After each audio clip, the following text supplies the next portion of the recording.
अस्सलाम वालेकुम नाज़रीन, शामी रोहानी टीवी के साथ एम ए शामी आपकी खिदमत में हाजिर है। जुपिटर के बारे में डिस्कस करें, लोहे मुश्तरी के बारे में तरीक़ाकार बताया, पूरी वजाहत बताई, पूरे स्टेप्स बताए हैं। पिछली वीडियोस को देख सकते हैं। और आप तमाम दोस्तों का बहुत शुक्रिया जिन्होंने अपने फ़ीडबैक दिया, और तमाम इल्म दोस्तों का शुक्रिया जो इल्म को समझते हैं और इल्म के साथ आगे बढ़ना चाहते हैं, अपनी ज़िंदगी ग्रोथ करना चाहते हैं। दरअसल बहुत सी चीज़ों को पोशीदा रखा जाता है और वक्त के साथ साथ जो चीज़ें बतानी पड़ती हैं, क्योंकि इन्फॉर्मेशन और टेक्नोलॉजी का दौर है और कोई भी चीज़ ज़्यादा देर तक पोशीदा नहीं रह सकती। तो मेरी पूरी कोशिश है कि इस लोहे मुश्तरी को बनाने का पूरा साइंटिफिक तरीकाकार बताया जाए और उसको एक साइंटिफिक तरीके से इस एनर्जी लेवल को समझा जाए कि जुपिटर की वेव्स और जुपिटर की एनर्जी को, ब्लेसिंग को हम किस तरह हासिल कर सकते हैं। देखिए, देना अल्लाह ताला ने है, इसमें कोई शक नहीं है। शफा जिस तरह अल्लाह ताला के हाथ में होती है, बरकत, खैर व बरकत हर चीज़ अल्लाह ताला के हाथ में होती है, लेकिन शफा हासिल करने के लिए हमें डॉक्टर से रुजू ज़रूर करना पड़ता है। ये मुमकिन नहीं है कि आपको कोई शदीद बीमारी लगी है और आप खुद ब खुद ही कोई अपना इलाज शुरू कर दें और आपको शफा हो जाए, बल्कि आपको एक अथेंटिक तरीके से प्रॉपर एक नॉलेज के पास, मालिज के पास जाना पड़ता है ताकि आपको सही तरीक़ाकार से सही तरीके डायग्नोज हो सके और उसके मुताबिक आपको सही आपकी दवाई तजवीज़ हो और आप सही शफा याब हो सके। इसी तरह जो जुपिटर की ब्लेसिंग हासिल करने के लिए मुख्तलिफ अलवात इस्मत तैयार की जाती हैं और हर शख्स का अपना अपना तरीक़ाकार है। कुछ लोग ठप्पे की बना रहे हैं, हलवा बनाते हैं, कुछ लोग सिर्फ टाइम के लिहाज से बनाते हैं। इस टाइम पे आया जुपिटर का टाइम है तो उस टाइम पे वो उसको नक्श को तो मुंतकिल कर लिया जाए। हालांकि ऐसा नहीं है। आप ये देखिए, अब इंसानी बॉडी है, उसका हर पार्ट, हर जुज़ एक एक हिस्से पे मुश्तमिल है और वो सारी चीज़ें इकट्ठी जुड़ी नहीं हैं, बल्कि उनकी फॉर्मेशन है, उनकी तरतीब है और उस तरतीब पर से वो चीज़ बनाई जाएगी तो उसमें अफादियत होगी। पिछली वीडियोस में मैंने आपको पार्ट 1, पार्ट 2 में लोहे मुश्तरी को चार्जिंग करने का तरीका और उसकी जुपिटर की फ्रिक्वेंसी हासिल करने का तरीका, पूरा प्रोसीजर बताया। अब मुझे बहुत से लोगों ने, दोस्तों ने फरमाइश की थी कि उनके बार बार फ़ोन आए थे कि हमने तो लोहे मुश्तरी बहुत सी जगहों से बनवाई हुई, कहीं के पास ठप्पे वाली लोहा है, कहीं के पास हाथ से बनी हुई है, लेकिन वो चाहते हैं कि हमें उससे भरपूर फ़ायदा हासिल किया, हम उसको दोबारा चार्ज कर सकें। क्योंकि उन्होंने बताया कि जिस तरह आपने चार्जिंग का तरीका कर बताया, आज तक हमें किसी ने बताया नहीं, बल्कि बहुत से जो आमलीन दोस्त हैं उन्होंने भी मुझसे रब्ता किया कि आपने इस तरीके को किस तरह वाज़ह किया और किस तरह आप इसको आप करते हैं, हमें भी गाइड करें। तो मैंने उनको, हमारे लिए तो कोशिश है कि हम सब दोस्तों को, दोस्तों को मुकम्मल रहन में दी जा सके। तो लोहे मुश्तरी हमने ये भी बंदोबस्त किया इस दफ़ा कि जो लोग बना चुके हैं या जिनके पास पहले पिछले लोहे मुश्तरी पड़ी हुई है, वो अपनी हमारे अदारे से रिचार्ज करवा सकते हैं। रिचार्ज का मतलब कि उसमें हम दोबारा उसको सदक़ात, वज़ाइफ, उसको प्रॉपर उसकी जुपिटर की फ्रिक्वेंसी के साथ मैच करके देंगे ताकि उसकी एनर्जी मज़ीद इन्हेंस हो सके, मज़ीद बढ़ सके। देखें, एक असलूब है, एक तरीक़ाकार है ज़िंदगी गुजारने का, अमल को बनाने का, एनर्जी को हासिल करने का, ब्लेसिंग हासिल करने का। उसके लिए मेहनत, रियाज़त और आपको नॉलेज की ज़रूरत होती है, इल्म की ज़रूरत होती है। और अगर आपको पूरे प्रोसीजर के साथ ये चीज़ की जाए तो उसका बिलाशुबा मुकम्मल और 100% रिज़ल्ट आता है। तो जो लोग बनवा चुके हैं, जहाँ कहीं से भी बनवाई है उन्होंने, वो और दोबारा हमारे अदारे से रिचार्ज करवाना चाहते हैं तो करवा सकते हैं। इसमें सिलसिले में दिए नंबर पर रब्ता करके रहनुमाई हासिल कर सकते हैं। अब सवाल ये है कि जुपिटर की एनर्जी को इस्तेमाल किस तरह करना है। आपने एक लोहे मुश्तरी बना ली है, चार्ज भी कर ली, तो उसको किस तरह अपने घर में कहाँ पे रखना है। एक चीज़ याद रखें कि हर चीज़ की एक मखसूस सिमत मतीन है। आपकी किस्मत की भी मखसूस सिमत मतीन है। आपने बहुत से लोगों को देखा होगा, मुख्तलिफ जगहों पे कोई टकरे मारते हैं, कभी ये जॉब की, कभी वो कारोबार किया, कभी कुछ किया, कभी कुछ, लेकिन कामयाब नहीं हो पाते। कामयाबी के लिए उन्हें नहीं पता होता कि हमारी किस्मत, अल्लाह ताला ने हमारा रिज़्क़ किस सिमत में मुंतकिल किया है, किस सिमत में रखा है, उसको तलाश करना ज़रूरी है। और वो सिमत आपको ज़ायचे में डायरेक्शनल स्ट्रेंथ से पता चलती है।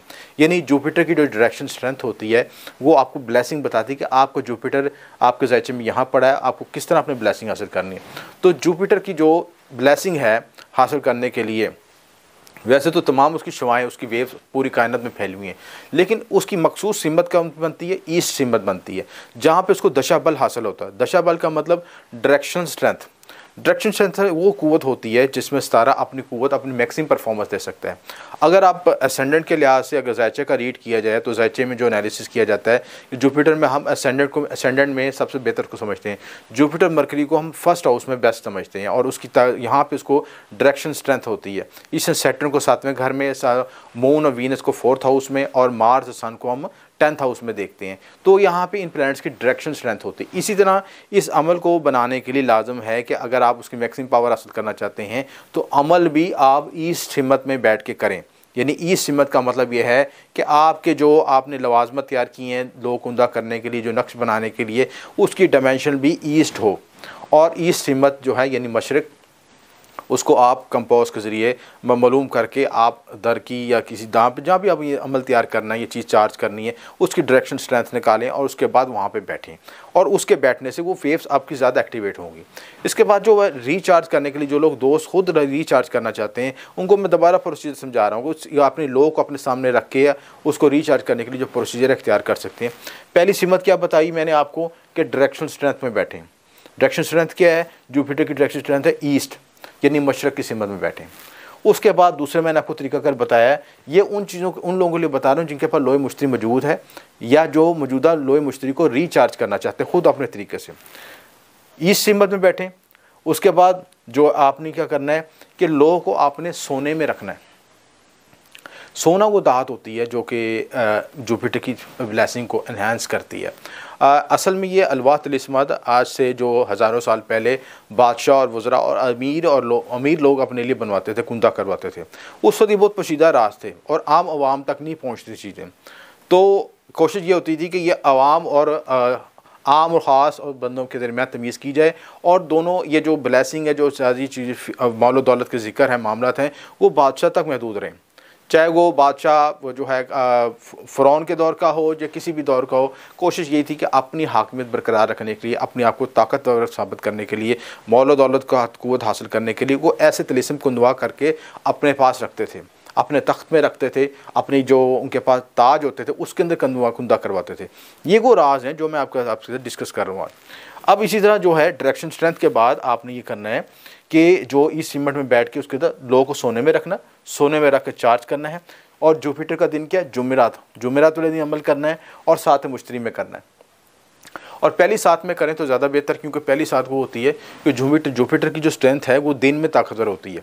और कुछ तारे दिन के लिए ताकतवर होते हैं, कुछ तारे रात के ताकतवर होते हैं। तो जुपिटर की ताकत को जो तखमीना लगाया जाता है, जो मैक्सिमम पावर एनर्जी आती है, वो दिन के वक्त तलू होती है। तो दिन के वक्त उसकी एनर्जी को हासिल करने के लिए, उसकी डायरेक्शन स्ट्रेंथ के साथ उसकी पावर को हासिल करने के लिए जुमेरात के दिन और साथ मुश्तरी में इसको इस्तेमाल किया जाए। उसके बाद जुपिटर का विरद आपने पढ़ना है, या कबीरो या मताली उसका विरद पढ़ना है, और ये 313 मरतबा अव्वला खुदरुशी के साथ पढ़ सकते हैं। उसके बाद जुपिटर का पहले सलाम भी पढ़ना है, सलाम आपने 1000 मरतबा पढ़ना है। तो ये आपको वीडियो में शक्ल भी आ जाएगी सलाम की, जो मैं आपको लिख के भी दिखा दूंगा कि ये आपने सलाम 1000 मरतबा लो पे पढ़ना है। उसके बाद विरद पढ़ना है। उसके बाद जुपिटर की फ्रिक्वेंसी इस्तेमाल करनी। लास्ट टाइम में भी मैंने आपको ये राज आपको डी कोड किया था, ये बताया था कि सितारे की जो फ्रिक्वेंसीज़ हासिल करने का जो तरीकाकार है वो मैंने वीडियो में मेंशन किया था। ये इसके लिए मखसूस जो है एनर्जी पैरामीटर्स होते हैं, उसके ज़रिए उन वेव्स को जनरेट किया जाता है, और वो वेव जो है सारे की में जो बराह रास्त वेव्स आ रही होती हैं उस फ्रिक्वेंसी के अंदर बैठ के सारे का प्रोसीजर किया जाता है।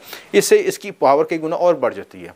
यानी मैक्सिमम जो कायनात की जो एनर्जी हासिल करना है उसके लिए मुख्तलिफ पैरामीटर्स, मुख्तलिफ तरीक़ाकार इस्तेमाल किए जाते हैं। उसके बाद बखूरात का लास्ट टाइम मैंने बताया था, बखूरात भी लाजम आपने जलाने हैं। उसमें हुब्बे अलगार और ऊद का बखूर जला सकते हैं।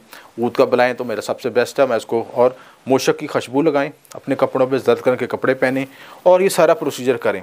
तो इस तरीके से आपका ये जो है लो चार्ज होगी और उससे आप बेनिफिट हासिल कर सकते हैं।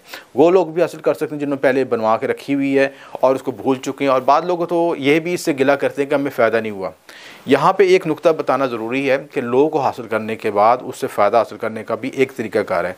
उस लो को चार्ज करने के बाद उसको उसी सिमत में रखें जिस सिमत में उसकी डायरेक्शन स्ट्रेंथ पैदा होती है उस तारे की। ईस्ट सिमत में पैदा होती है, यानी मशरिक़ सिमत में, जो घर की मशरिक़ सिमत में रखें। अगर आप कारोबार में हैं, किसी जगह पे हैं, तो उस मखसूस सिमत में रखें। और अगर आपने गले में पहननी है तो कुछ देर पहनने के बाद जब उसमें साल में एक दफ़ा ज़रूर चार्ज करवाएं। यानी हम ये कह रहे हैं कि अगर आप उस चीज़ को एक दफ़ा कुंदा होगी या बन गई है, ठीक है, तो हर साल एक दफ़ा ज़रूर चार्ज करवा लें, उसकी एक्टिवेशन करवा लें, ताकि वो मज़ीद अपनी परफॉर्मेंस दे सके। क्योंकि वक्त के साथ साथ जिस तरह नेगेटिव एनर्जी उस पर हावी होती है, आप मतलब बाथरूम में गए, मुख्तलिफ़ जगहों पे गए, मुख्तलिफ़ नेगेटिव एरा के लोगों से मिले, तो उसकी एनर्जी डिक्रीज़ होगी। उस एनर्जी को दोबारा इन्हेंस करने के लिए, दोबारा उसको पावरफुल कर बनाने के लिए उसको दोबारा रिचार्ज करने की ज़रूरत होती है। और रिचार्ज करने के लिए सदक़ात भी उसी तरह देने हैं आपने, जो मैंने आपको लास्ट टाइम बताया था, चने की दाल, जर्द कपड़ा, जर्द पुखराज, सोने का सदका भी कर सकते हैं, गरीब मुस्तक को, किसी की बेवा लड़की को उसकी शादी के में सोना भी दे सकते हैं। ये नहीं, ये सारी इसकी रेमेडीज़ हैं और उसके सारे इसके सदक़ात हैं। यानी पूरा एक प्रोसीजर करने के बाद लोहे मुश्तरी को दोबारा रीएक्टिव कर सकते हैं।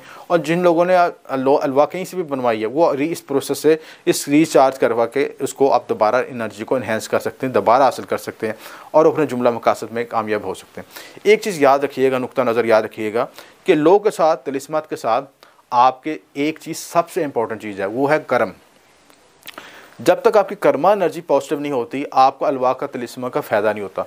मिसाल के तौर पर अगर एक आप शख्स जो हैं, अगर आप बहुत सारी सोने की प्लाटिनियम की बना लेते हैं लोहे मुश्तरी, लेकिन आपकी कर्म की एनर्जी आपके औरों में नेगेटिव है और हम हर एक के साथ ज़्यादती, हक तलब और हर तरह की ज़्यादती कर रहे हैं, तो कुछ अक्सर तक आपको लोहे मुश्तरी बेनिफिट पहुंचेगी। लेकिन जब कर्म की नेगेटिव एनर्जी उस पर हाईलाइट हो जाएगी, हावी हो जाएगी, तो वो दोबारा वो अपनी एनर्जी उस पर जंग आ जाएगा, उस एनर्जी पे दूसरी एनर्जी, नेगेटिव एनर्जी शायद बैठ जाएगी और आपको रिजल्ट नहीं मिल सकेगा। इसलिए ये समझना ज़रूरी है कि आपके ऑरा में भी पॉजिटिव एनर्जी हो। और ऑरा में पॉजिटिव एनर्जी उस वक्त पैदा होती है जब आपके कर्म दुरुस्त होते हैं, आपके मामला दुरुस्त होते हैं, लोगों के साथ हकूक़ुल बाद और हकूक़ुल्लाह दोनों पूरे मामला तय होते हैं, तो फिर वो कर्म आपको डेवलप होता है। और कर्म की एनर्जी प्लस लो की एनर्जी, दोनों एनर्जी मिलके आपको इन्हेंस करती हैं, आगे डेवलप करती हैं। ये बुनियादी फार्मूला आपको बता दिया और लिहाजा कोशिश करें कि अलवा तिलिस्मा के साथ अपने कर्म भी दुरुस्त रखें ताकि अल्लाह ताला आपको मज़ीद शफ़ाअत रखी कामयाबी दे। और अगर आपको बात को ना समझ आए तो दिए नंबर पर रब्ता कर सकते हैं। बराए मेहरबानी हम चैनल को लाइक और सब्सक्राइब शेयर कीजिएगा। आपको शुक्रिया। M A Shami.